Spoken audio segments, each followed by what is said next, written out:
The Emirati Armed Forces has started to use actively the Eritrean ports.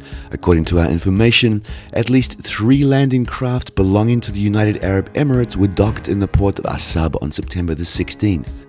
A diplomatic row between Djibouti and the United Arab Emirates took precedence over these developments.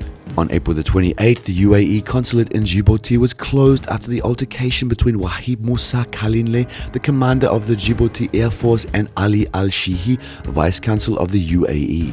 Indeed, it was the formal reason for the departure of the Gulf Cooperation Council troops based on a plot of land that Djibouti had put at its disposal in Haramous in early April to set up its military base.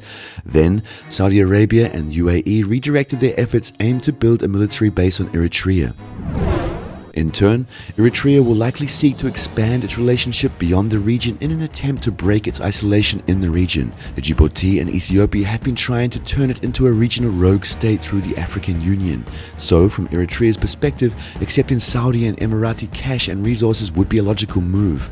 Indeed, Eritrea is ready to accept cash and resources from anybody who is ready to provide them. There was a time when Eritrea supported Yemen's Houthi fighters and functioned as a transshipment location for Iranian supplies heading to them. Thus, the Saudi and Emirati attempt to involve a new member state into their coalition has 3 goals. First is to prevent contacts among Eritrea, Iran and Houthi. It will reduce Iran's possibility to provide supplies to its allies in Yemen. Second is to use the port of Assab as a local logistics hub, situated relatively close to the conflict. Given the distances that must be traveled overseas to get to Aden from Sudan, Egypt, Saudi Arabia or the United Arab Emirates, the port of Assab is located at a vantage ground. Third is Saudi Arabia will be able to turn Eritrea into a tool to destabilize the situation in Ethiopia. It's possible through the mono-ethnic communities of Ogaden and Oromo controlled by Eritrea. The Ethiopian government is conducting a rough anti-Saudi politics and, de facto, destroying all pro-Saudi Islamist entities. Alternatively, a recent UN report claimed that 400 Eritrean soldiers were deployed to Aden to support the Saudi-led coalition.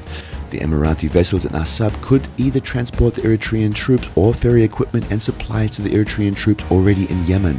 Assab is becoming a point on the Saudi-led coalition's main supply route. In any case, the Saudi and Emirati presence in Eritrea won't be limited to the Yemeni conflict's length. According to unconfirmed reports, the UAE took on lease in Assab for 30 years. Separately, the UAE is seeking to take on lease a former navy base in Berbera in Somaliland. Thus, the Emirati activity in Eritrea is a first step in a big plan to establish a naval base network at the Horn of Africa's coast.